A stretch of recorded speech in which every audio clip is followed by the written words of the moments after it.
नमस्ते दोस्तों। आज मैं आपके लिए एक जबरदस्त तमिल सस्पेंस थ्रिलर मूवी लेकर आया हूँ जिसका नाम है ओरिनोडू यानी कि एक सेकेंड। ये फिल्म बहुत ज्यादा इंटरेस्टिंग है जो अंत तक अपना सस्पेंस बना कर रखती है, जिसमें हमें कई सारे चौंका देने वाले ट्विस्ट देखने को मिलते हैं। ये कहानी इतनी रोमांचक है कि आप एक पल के लिए भी अपना ध्यान नहीं हटा सकते और इस मूवी का क्लाइमैक्स तो आपका दिमाग ही घुमा देगा, इसलिए वीडियो को अंत तक जरूर देखना। तो चलिए बिना किसी देरी के शुरू करते हैं आज की कहानी। कहानी की शुरुआत होती है जब शकुंतला नाम की एक महिला पुलिस स्टेशन में आकर अपने पति शेखर की गुमशुदा की रिपोर्ट लिखवाती है। वो बताती है कि उसका पति शेखर सुबह 10 बजे घर से निकला था लेकिन अभी तक वापस नहीं लौटा। तो अब कांस्टेबल उससे और थोड़ा इंतजार करने के लिए कहता है क्योंकि अभी तक 24 घंटे पूरे नहीं हुए थे, इसलिए वो एफआईआर भी दर्ज नहीं कर सकता था। लेकिन अब शकुंतला कांस्टेबल को रिक्वेस्ट करने लगती है कि प्लीज मेरी कंप्लेंट दर्ज कर दीजिए और मेरे पति शेखर को ढूंढने में मेरी मदद कीजिए। शकुंतला आगे ये भी बताती है कि शेखर के गायब होने के पीछे उसे एक आदमी के ऊपर शक है और उस आदमी का नाम है त्यागू। वो उसके बारे में कांस्टेबल को बताने लगती है और कांस्टेबल त्यागू का नाम सुनकर वो तो हैरान हो जाता है क्योंकि त्यागू एक खतरनाक फाइनेंसर होता है जो गांव के लोगों को अपनी जमीन जायदाद के बदले में पैसे ब्याज के तौर पर देने का काम करता है। लेकिन उसके बारे में ये कहा जाता है कि उसके हाथ में जो भी कागजात जाते हैं वो वापस नहीं आते और यही सारी बातें कांस्टेबल शकुंतला को बता रहा होता है। तभी उस वक्त हम देखते हैं कि इंस्पेक्टर पारदी वहां पर आकर कांस्टेबल से पूछता है कि वैसे पैसे वापस करने के बाद भी वो कागजात वापस क्यों नहीं करता। तो कांस्टेबल त्यागू के बारे में इंस्पेक्टर को बताने लगता है। वो बताता है कि सर, त्यागू एक रिटायर्ड रजिस्टर ऑफिसर कर्मचारी है और वो अच्छी तरीके से जानता है कि कैसे गरीबों की जमीन हड़पी जाती है। इस तरह से वो कुछ न कुछ बहाना बनाकर लोगों के पैसे लौटाने के बावजूद भी उन लोगों की जमीन हड़प लेता है और तो और उसके पॉलिटिकल के साथ कनेक्शन होने की वजह से उसे कोई भी रोक नहीं पाता, उसके खिलाफ जाने की किसी की हिम्मत नहीं होती। तो अब यहाँ पर इंस्पेक्टर पारदी शकुंतला से उसके पति के बारे में पूछता है कि तुम्हारे पति ने त्यागी से कितने पैसे उधार के तौर पर लिए थे। तो शकुंतला बताती है कि उन्होंने अपनी बेटी की शादी के लिए कन्नन नाम के एक व्यक्ति से 8 लाख रुपए का कर्जा लिया था। उन्होंने सोचा कि शादी में मिले हुए गिफ्ट्स और पैसों को मिलाकर वो सारा कर्जा चुका देंगे, लेकिन शादी में सिर्फ उन्हें 2 लाख रुपए ही मिलते हैं, इसलिए वो बाकी के पैसे चुकाते हुए कन्नन को हर महीने का ब्याज दे रहे होते हैं। लेकिन हाल फिलहाल में 2 महीने में ही किस्त देने में देरी हो गई थी, तो इसकी वजह से कन्नन अपने आदमियों के साथ उसके घर पर आया था। उसने मेरे पति को धमकाया और बचे हुए पैसे 24 घंटे के अंदर लौटाने के लिए कहा, लेकिन हम इतने सारे पैसे एक ही दिन में कैसे अरेंज कर सकते थे। हम पैसे नहीं दे पाए, इसलिए कन्नन त्यागू को उनके घर पर लेकर आया। लेकिन यहाँ पर हम देखते हैं कि त्यागू कन्नन को उसके सारे पैसे लौटा देता है, लेकिन इसके बदले में वो शेखर को इस एग्रीमेंट पर साइन करने के लिए कहता है। तो उस एग्रीमेंट को पढ़ने के बाद शेखर साइन करने से मना कर देता है। तो अब इस बात पर त्यागू उन्हें धमकी देता है और कहता है कि अगर तुमने साइन नहीं किया तो मेरा एक आदमी तुम्हारी बेटी के घर के अंदर जाएगा और अगर उसके ससुराल वालों को तुम्हारी बेटी पर शक हुआ तो उसकी जिंदगी तो पूरी तरीके से बर्बाद हो जाएगी, उसकी शादी टूट जाएगी। इसलिए मैं जैसा कहता हूँ वैसा करो और इन पेपर पर साइन कर दो। तो अब यहाँ पर शेखर और शकुंतला बहुत ज्यादा लाचार होने की वजह से वो उन पेपर पर सिग्नेचर कर देते हैं। दरअसल उस एग्रीमेंट में लिखा था कि अगर 6 महीने के अंदर वो लोग 8 लाख रुपए चुका नहीं पाए तो ये घर त्यागू का हो जाएगा। अब यहाँ पर प्रेजेंट में शकुंतला पारदी को बताती है कि सर, आज वो 6 महीने पूरे हो चुके हैं और मेरे पति शेखर ने सारे पैसे यानी कि 8 लाख रुपए जुटा लिए थे। उन्होंने बैंक से कुछ पैसे निकाले, अपने दोस्त योगी से भी कुछ पैसे उधार के तौर पर लिए थे। उसके बाद शेखर ने शकुंतला को फोन करके बताया था कि उसके पास अब पूरे 8 लाख रुपए जमा हो चुके हैं और शाम को 4 बजे वो त्यागू को मिलने के लिए जाएगा। शाम के टाइम पर उसने उसे बुलाया है, लेकिन जब शकुंतला ने 6 बजे उसे फोन किया तो उसका फोन स्विच ऑफ आ रहा था। फिर रात के 9 बजे उसे कॉल आया लेकिन किसी ने बात नहीं की। अब यहाँ पर ऑफिसर पारदी शकुंतला को घर जाने के लिए कहता है और उससे वादा करता है कि वो उसके पति शेखर के बारे में जांच करेगा। अब यहाँ दूसरी तरफ त्यागू अपने आदमियों के साथ मिलकर एक आदमी को बहुत ही बुरी तरीके से पीट रहा होता है। ये वही बंदा होता है जिसका भाई कुछ साल पहले त्यागू के रास्ते में आया था। तो अब त्यागू ने उसके हाथ पैर बांधकर उसके ऊपर गाड़ी चढ़ दी थी जिससे कि वो लंगड़ा हो गया था। अब इस बार उसका भाई भी उसके रास्ते पर आ रहा है, इसलिए त्यागू उसे बहुत ही बुरी तरीके से मारता पीटता है और अपने आदमियों से उसे मारकर तालाब में फेंकने के लिए कहता है। लेकिन इतने में ही ऑफिसर पारदी वहां पर पहुंचता है और उस आदमी को बचा लेता है। अब जब वो त्यागू को गिरफ्तार करने वाला होता है तो एक एमएलए उसे कॉल करके तुरंत ही पुलिस स्टेशन वापस जाने के लिए कहता है। एमएलए उसे कहता है कि क्या तुम्हें पता नहीं है वो त्यागू मेरा आदमी है। अब ऑफिसर पारदी उसे माफी मांगता है और कहता है कि सर सॉरी, मुझे माफ कर दीजिए, त्यागू के बारे में मुझे पता नहीं था, लेकिन सर फॉर्मेलिटी के लिए मुझे किसी न किसी को तो पकड़ना होगा।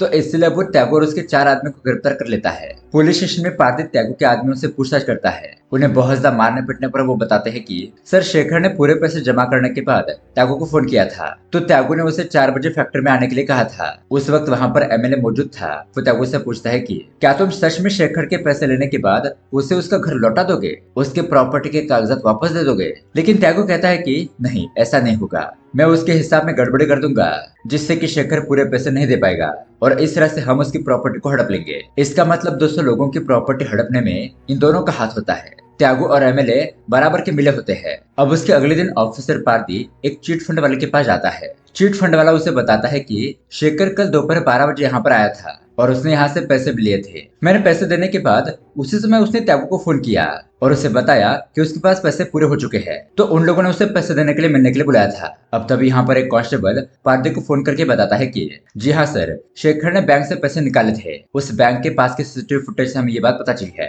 अब उसके बाद ऑफिसर पारदी वहां से शेखर के फोटो स्टूडियो में जाता है। मतलब कि शेखर एक फोटो स्टूडियो रन करते रहता है। अब वहां पर शेखर की बाइक खड़ी होती है, तो वो पास के चाय की दुकान पर जाकर शेखर के बारे में पूछताछ करने लगता है। चाय वाला बताता है कि हाँ सर, लगभग 1:30 बजे शेखर और उनके दोस्त योगी यहाँ पर आए थे। योगी ने शेखर को 50,000 रुपए दिए थे और शेखर ने कहा कि अब मेरे पास पूरे 8 लाख रुपए मौजूद है और वो जल्दी से अपना कर्जा चुका सकता है। अब शेखर बहुत ज्यादा परेशान था, इसलिए वो शेव करना भी भूल गया था, तो उसका दोस्त योगी उसे शेव करने के लिए कहकर वहां से चला जाता है। अब ऑफिसर पारदी वहां से सैलून वाले के पास जाता है, तो सैलून वाला उसे बताता है कि कल दोपहर शेखर शेव करने के लिए आए थे, लेकिन शेविंग के दौरान शेखर को त्यागू का फोन आया और त्यागू ने उसे तुरंत ही अपने मिल के पास आने के लिए कहा और त्यागू ने शेखर के लिए एक सफेद गाड़ी भेजी थी। अब दरअसल सर मैं उस गाड़ी का नंबर तो नहीं देख पाया, लेकिन उस गाड़ी के पीछे शिवलिंग का स्टिकर था और फिर शेखर उसी गाड़ी में बैठकर चला गया।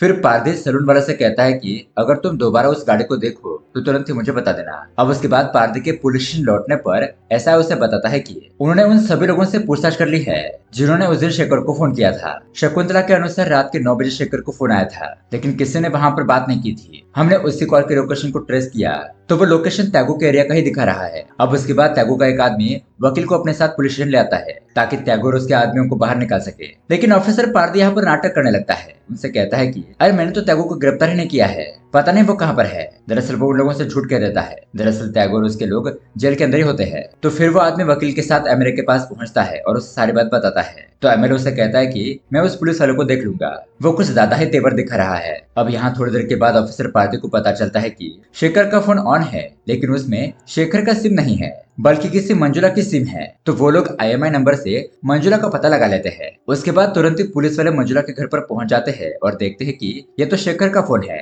तो मंजुला उन्हें बताती है कि सर ये फोन तो उसके पति भास्कर ने उसे गिफ्ट के तौर पर दिया था। दरअसल भास्कर और कोई नहीं बल्कि त्यागू का एक बंदा होता है। अब पुलिस भास्कर को गिरफ्तार कर लेती है और उसे पूछताछ करती है। भास्कर बताता है कि जब पारदी ने पहली बार त्यागू को गिरफ्तार किया था तो उसने एमएलए को बता दिया था और फिर वो उसी जगह पर सो गया। सुबह उठने के बाद शौच को जाते समय उसे वहां पर वो फोन मिला, जिसकी सिम निकालकर उसने वो फोन अपनी पत्नी को दे दिया। उसे नहीं पता था कि वो फोन शेखर का था। अब उसके अगले सीन में हम देखते हैं पास ही के गांव में बंदा नारियल के पेड़ पर चढ़ रहा होता है। तभी वो ऊपर से नीचे देखता है तो वहां का नजारा देखकर शॉक रह जाता है, क्योंकि ऊपर से उसे किसी की लाश दिखाई दी थी। तो वो तुरंत ही पुलिस को बता देता है। तो फटाफट से पुलिस और फॉरेंसिक की टीम वहां पर पहुंच जाती है। यहाँ पर छानबीन करने पर पुलिस वालों को पता चलता है कि लड़की के चेहरे पर प्लास्टिक का कवर लगाकर उसकी हत्या हुई है। अब ऑफिसर पारदी को याद आता है कि कल एक आदमी अपनी बेटी की मिसिंग कंप्लेंट लिखवाने के लिए पुलिस स्टेशन आया था। तो ये लोग तुरंत ही उसे इन्फॉर्म कर देते हैं ताकि बॉडी का आइडेंटिफिकेशन हो सके। अब उस आदमी और उसकी पत्नी को यहाँ पर बुलाते हैं और पता चलता है कि वो मृत लड़की उन्हीं की बेटी है, जिसका नाम था पार्वती। अब ये देखकर वो बहुत ज्यादा रोने लगते हैं और उसके पिता पुलिस को बताते हैं कि उनकी बेटी एक ज्वेलरी की शॉप में सेल्स गर्ल की तरह काम करती थी। हर रोज की तरह वो काम पर गई, लेकिन 11 बजे तक वो वापस ही नहीं आई। वो आगे बताते हैं कि पार्वती अपनी गाड़ी एक पार्किंग लॉट में पार्क करती थी। उन्होंने वहां पर जाकर देखा तो उसकी बाइक वहां पर मौजूद थी। फिर ऑफिसर पारदी उस पार्किंग शेड में जाकर पूछताछ करता है। वहां का एक आदमी बताता है कि हर रोज पार्वती अपनी गाड़ी यहीं पर पार्क करती थी। कल रात जब वो जा रही थी तो उसकी गाड़ी फिसल कर गिर गई और पंचर भी हो गई थी। तो मैंने उसे कहा कि तुम ऑटो से चली जाओ, कल सुबह तक मैं तुम्हारी गाड़ी को ठीक कर दूंगा, क्योंकि अभी इतनी रात गए कोई भी रिपेयरिंग की दुकान खुली नहीं होगी। तो उसके बाद ऑफिसर पारदी उस ऑटो वाले को ढूंढकर उससे पूछताछ करता है। तो ऑटो वाला बताता है कि हाँ सर, पार्वती कल उसके ऑटो में बैठी थी, लेकिन रास्ते में उसने मुझे थोड़ी देर के लिए रुकने के लिए कहा था, क्योंकि वो गली के कुत्तों को बिस्किट खिलाना चाहती थी। अब ऑटो वाला वहां पर आगे बढ़ता है तो वो देखता है कि वहां पर ऑलरेडी एक आदमी कुत्तों को कुछ खिला रहा है। पार्वती उस आदमी के पास जाकर पूछती है कि आप कुत्तों को क्या खिला रहे हो। वो आदमी बताता है कि उसकी मटन की दुकान है और आज उसका एक बहुत बड़ा ऑर्डर कैंसिल हो गया, इसी वजह से वो बचा हुआ मांस यहाँ कुत्तों को खिला रहा है। तो पार्वती उससे कुत्तों को कच्चा मांस खिलाने के लिए मना करती है, कहती है कि वो कुत्ते पागल हो जाएंगे। तो वो आदमी कहता है कि ठीक है, मुझे माफ कर दीजिए, मैं अगली बार ऐसा नहीं करूंगा। फिर ऑटो वाला पार्वती को उसकी गाड़ी तक छोड़कर वहां से चला जाता है। अब यहाँ पर ऑफिसर पार्थिव उस ऑटो वाले से पूछता है कि क्या तुमने उस आदमी का चेहरा देखा था? ऑटो वाला बताता है, नहीं सर, अंधेरा होने की वजह से मैं उसका चेहरा ठीक से देख नहीं पाया। तो उसके बाद पारदी एसआई को उस इलाके की मांस की दुकानों में जाकर पता लगाने के लिए कहता है कि वहां पर किसका ऑर्डर कैंसिल हुआ था। पुलिस वाले कई सारी दुकान में जाते हैं, लेकिन सभी यहाँ पर कहने लगते हैं कि उनका तो कोई भी ऑर्डर कैंसिल नहीं हुआ था। तो उसी दौरान उन्हें पता चलता है कि आज एक दुकान बंद है। तो दुकान के मालिक से पूछताछ करने पर वो बताता है कि उसकी तबीयत ठीक नहीं थी, इसलिए आज उसने दुकान नहीं खोली। अब उसके अगले दिन पारदी को पार्वती की पोस्टमार्टम रिपोर्ट मिलती है। अब यहाँ पर बहुत ही शॉकिंग बात पता चलती है, और वो ये है कि पार्वती प्रेग्नेंट थी। अब पहले तो पारदी उसके बॉयफ्रेंड का पता लगाने की सोचता है और उस ज्वेलरी शॉप में जाता है जहाँ पर पार्वती काम करती थी। अब मैनेजर उसे बताता है कि उसे पार्वती के पर्सनल लाइफ के बारे में ज्यादा कुछ जानकारी नहीं है, लेकिन नटराज नाम का एक कर्मचारी उसके पीछे पड़ा रहता था। वो रोज उसे प्रपोज करता था, लेकिन पार्वती उसे पसंद नहीं करती थी। मैनेजर आगे ये भी बताता है कि पार्वती के मरने के बाद नटराजा दुकान पर नहीं आया और उसका फोन भी स्विच ऑफ आ रहा है और वो रामेश्वरम में रहता है। तो उसके बाद ऑफिसर पारदी तुरंत ही नटराजा के घर पर पहुंच जाता है, लेकिन दरवाजा खोलने पर बहुत ही चौंका देने वाली बात सामने आती है। यहाँ पर नटराजा ने आत्महत्या कर ली थी। उसके हाथ में एक अखबार होता है जिसमें कि पार्वती की मौत की खबर छपी थी। अब उसके घर में हर जगह पर पार्वती की तस्वीर होती है। तो यहाँ पर पारदी सोचता है कि शायद नटराजा पार्वती से बहुत ही सच्चा प्यार करता था और पार्वती की मौत का सदमा बर्दाश्त न करने की वजह से उसने भी आत्महत्या कर ली। अब बाद में पारदी पार्वती के पिता से उसके बॉयफ्रेंड के बारे में पूछता है, तो पार्वती के पिताजी कहते हैं कि नहीं, उनकी बेटी ऐसा काम नहीं कर सकती। तो अब यहाँ पर ऑफिसर पार्वती के प्रेग्नेंट होने के बाद उनसे छुपाता है ताकि उन्हें और सदमा ना लगे। लेकिन जब ऑफिसर वहां से जा रहा होता है तो पार्वती के पड़ोस में रहने वाली एक महिला उसे बताती है कि सर, पार्वती के पिताजी झूठ बोल रहे हैं। वो बताती है कि सर, मैंने देखा है पार्वती और उसके माता पिता के बीच में बहस हुई थी, जिसमें कि पार्वती ने उन्हें अपने बॉयफ्रेंड के बारे में बता दिया था, लेकिन उसके पिताजी उनके रिश्ते के खिलाफ थे। अब ये जानकारी मिलने के बाद पारदी वहां से त्यागू के पास जाता है। वो उसे कहता है कि मुझे पता चला कि एमएलए को शेखर की जमीन चाहिए थी और लगता है कि तुम लोगों ने ही शेखर को मार डाला। तो त्यागू कहता है कि उन्हें जमीन लेने के लिए शेखर को किडनैप करने की कोई जरूरत नहीं थी। अगर उन लोगों को ऐसा करना होता तो वो लोग छुपकर ऐसे काम नहीं करते, वो खुलेआम किसी की जमीन हड़प लेते हैं। तो उसके बाद पारदी उसे कहता है कि अब ये सब कुछ कोर्ट में ही तय होगा। अब उसके अगले सीन में हम देखते हैं पारदी ऐसा ऐसे कहता है कि पार्वती के चेहरे पर मिले हुए प्लास्टिक कवर के बारकोड का पता करके वो कहाँ पर बनता है इसका पता लगाने के लिए कहता है। ऐसा कहता है कि सर, हमने उस प्लास्टिक कवर के बारे में पहले से ही पता कर लिया है। वैसा प्लास्टिक 3 जगहों पर बनता है और वो उन 3 कंपनियों का पता पारदी को दे देता है। अब उसके बाद पारदी त्यागू और उसके आदमियों को कोर्ट में पेश करता है। जब ये बात एमएलए को पता चलती है तो वो तुरंत ही कोर्ट पहुंचता है। यहाँ पर वो पारदी को धमकी देता है कि तुमने हमारे खिलाफ जाकर अच्छा नहीं किया, इससे तुम्हारी नौकरी भी जा सकती है। तो पारदी भी एमएलए को चेतावनी देते हुए कहता है कि तुमने और त्यागू ने मिलकर न जाने कितने लोगों की जमीनें हड़पी है और अगर मैंने एक एक मामले की जांच की तो तुम लोगों की पूरी उम्र जेल में ही कट जाएगी। अब यहाँ पर पारदी शेखर के केस में नहीं बल्कि किसी और के केस में त्यागू को जेल भिजवा देता है। यानी कि उन लोगों ने 2 दिन पहले जिस आदमी को मारने की कोशिश की थी उसी के अपराध में उन लोगों को जेल भिजवा देता है। तो यहाँ पर त्यागू एसआई का फोन लेकर पार्टी को धमकी देता है कि जेल से बाहर आने के बाद तुम चैन की सांस नहीं ले पाओगे, लेकिन ऑफिसर पारदी उसकी धमकी को इग्नोर कर देता है। अब उसके बाद ऑफिसर पारदी उस प्लास्टिक कवर के बारे में पता करता है तो उसे पता चलता है कि कन्ना स्वामी नाम की दुकान से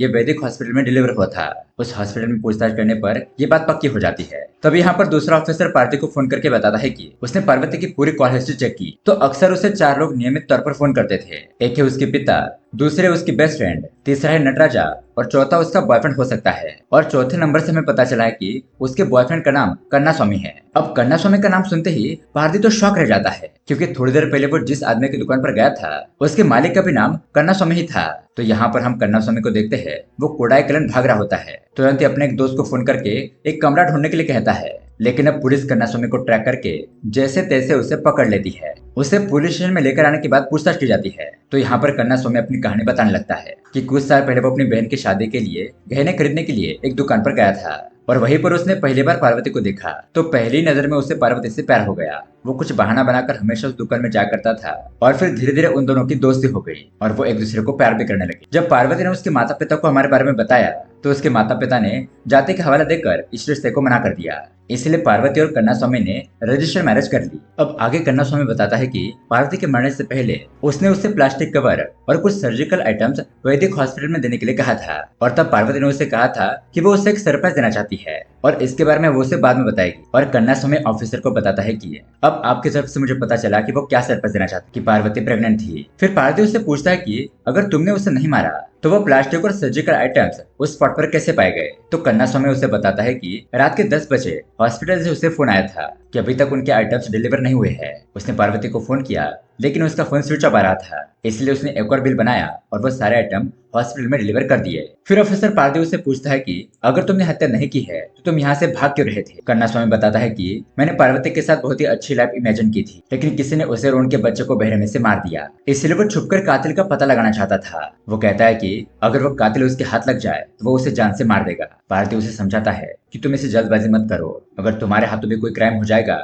तो तुम्हें जेल की सजा काटनी होगी, और तुम तो यंग हो, तुम्हारे सामने आगे पूरी जिंदगी पड़ी है। अब उसके बाद पार्वती सोचता है कि शायद पार्वती के पिता ने अपने बेटे को मारा होगा अपने घर की इज्जत बचाने के लिए। फिर वो उन्हें पुलिस स्टेशन बुलाकर पूछताछ करता है। तो यहाँ पर पार्वती के पिताजी रोते हुए कहते हैं कि सर, मैं अपने बेटे को क्यों मारूंगा।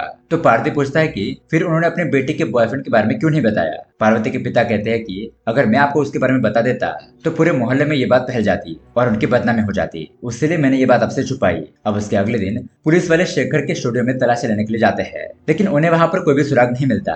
तो थोड़ी देर के बाद पार्वती शेखर की पत्नी शकुंतला और उसके दोस्त योगी को बुलाता है। योगी बताता है कि उस दिन उसने शेखर को चाय की दुकान पर 50,000 रुपए दिए थे। तो शेखर ने कहा था कि अब उसके पास पूरे 8 लाख रुपए हो चुके हैं। योगी बताता है कि उस चाय की दुकान पर एक आदमी भी बैठा था जिसके हाथ पर एक टैटू था और शायद वो उनकी बातें सुन रहा था। तो तभी कांस्टेबल कहता है कि वो मुर्गन हो सकता है, वो छोटी मोटी चोरियां करता है और उसे कल ही हमने पकड़ा है। तो पार्वती मुर्गन से पूछताछ करता है तो मुर्गन उन्हें बताता है कि जी हाँ सर, वो उस दिन चाय की दुकान पर बैठा था और उसने उन दोनों की बातें सुन ली थी। उसने सोचा कि वो शेखर के पैसे चुरा ले, लेकिन जब तक वो चोरी का प्लान बना था तब तक शेखर वहाँ से गायब हो चुका था, यानी कि वहाँ से कहीं चला गया था। तो पार्वती सोचने लगता है कि त्यागू ने शेखर को किडनैप नहीं किया, क्योंकि कॉल रिकॉर्ड के अनुसार शेखर ने आखिरी बार किसी कस्टमर से बात की थी, लेकिन उस सैलून वाले विनायक ने कहा था कि शेखर ने आखिरी बार त्यागू से बात की थी, यानी कि वो सैलून वाला झूठ बोल रहा था। तो ऑफिसर पार्वती तुरंत ही विनायक को बुलाकर उसकी अच्छी तरीके से खातिरदारी करता है, अपने शैल में पूछताछ करता है। तो विनायक बताता है कि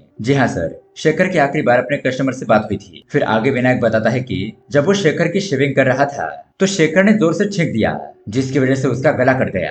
वो जख्म इतना गहरा था कि कुछ ही सेकंड में शेखर की मौत हो गई। तब उसी वक्त विनायक की पत्नी ने उसे कॉल करके एक फंक्शन में आने के लिए कहा। घबराकर विनायक उस फंक्शन में चला गया और वहां से वापस आने के बाद उसने शेखर के शरीर के टुकड़े टुकड़े करके फ्रिज में रख दिए। उसके बाद उसने शेखर का फोन त्यागो के एरिया में फेंक दिया ताकि सारा शक त्यागो के ऊपर चला जाए। फिर उसने मटन की दुकान से कुछ मांस खरीद कर शेखर के शरीर के टुकड़े उसमें मिला दिए और वही मांस वो रात को गली के कुत्तों को खिला रहा था। उसी समय वहां पर पार्वती आई और उसने विनायक को कुत्तों को कच्चा मांस खिलाने से मना कर दिया। तो थोड़ी देर बाद वो कुत्ते विनायक के द्वारा फेंके गए मांस के टुकड़े ले जाते हैं। तो उसके बाद विनायक भी उस मांस को ठिकाने लगाने के लिए थोड़ा आगे चला जाता है, लेकिन पार्वती को यहाँ पर थोड़ा शक होता है, इसलिए वो उसका पीछा करती है। अब एक जगह पर विनायक गड्ढा खोद कर मांस के टुकड़े उसमें दफनाने लगता है। तो यहाँ पर पार्वती अपने फोन में सब कुछ रिकॉर्ड कर रही होती है, लेकिन उसी टाइम पर उसके पिताजी उसे फोन करते हैं और मोबाइल की रिंग बजने की वजह से विनायक ये देख लेता है। अब पार्वती ये बात किसी को ना बता दे, इसलिए विनायक पार्वती को पकड़कर उसका मुंह प्लास्टिक से कवर कर देता है और इसी हाथापाई के दौरान पार्वती की मौत हो जाती है। अब यहाँ पर विनायक पुलिस से कहता है कि उसने सब कुछ जानबूझकर नहीं किया, उसने जानबूझकर शेखर को नहीं मारा था, उसने तो बस ये सब कुछ अपनी पत्नी और बच्चों के लिए किया। तो यहाँ पर ऑफिसर पार्वती उसे कहता है कि तुमने जानबूझकर शेखर को तो नहीं मारा, लेकिन बेवजह ही पार्वती की जान ले ली। उसके बाद विनायक को कोर्ट में पेश किया जाता है और उसे उम्र कैद की सजा मिलती है। अब यहाँ पर कोर्ट के बाहर हम देखते हैं कि पार्वती के माता पिता और शेखर की पत्नी शकुंतला मौजूद होते हैं। विनायक उन लोगों को देखकर उनके सामने गिड़गिड़ाने लगता है, माफी मांगने लगता है, कहता है कि उसने सब कुछ जानबूझकर नहीं किया, बस उसे सब कुछ हो गया।